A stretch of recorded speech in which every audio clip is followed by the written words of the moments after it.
Hey, it's Clay, and this will be a video chart on ticker symbol AVGR. We will take a look at the 30-minute time frame.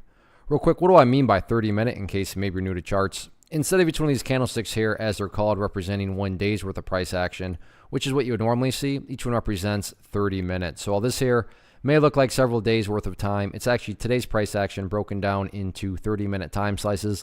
I like to do this time frame that does a good job of telling the quote-unquote story of the price, and then makes mapping out where levels of support and resistance a bit easier to see.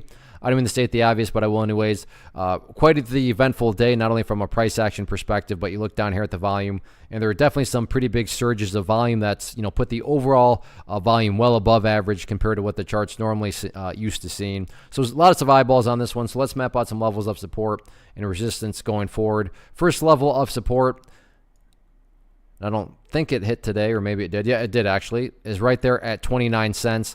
So good to see that 29 cents did hold. Why do I say good to see? Well, if you go back in the history of the chart, you can see there's quite a bit of history where the price getting down right around this 29 cent mark, including right here where a bunch of times where it, bounced directly off it. And then you fast forward to today in the final 30 minutes, and that's right where the price once again has bounced, off of it. So from a big picture type viewpoint, and assuming you're bullish, and yeah, that's definitely an area that you would want to see hold as support. So again, to give credit where credit's due, good to see that level was indeed able to hold as support.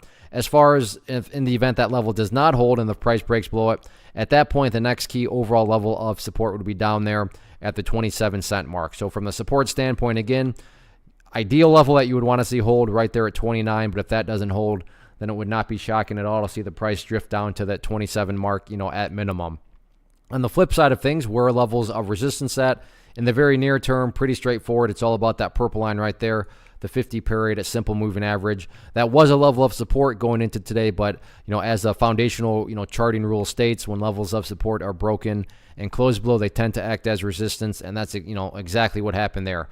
Try to get up through there, resistance, and once again didn't quite hit it, but what got within the general ballpark, and once again rejected. Don't get me wrong, I'm not saying these level or that level can never be broken up above again. I'm just saying it's been confirmed that as far as the story that's being told to us via the chart, if the price is going to get any and have any sort of opportunity at retesting 35 and 36 from the overall highs, that first hurdle that needs to be cleared is right there at the 32 cent mark, which is currently the value of the 50 period moving average. So we'll see what happens with this one as the week continues to play out.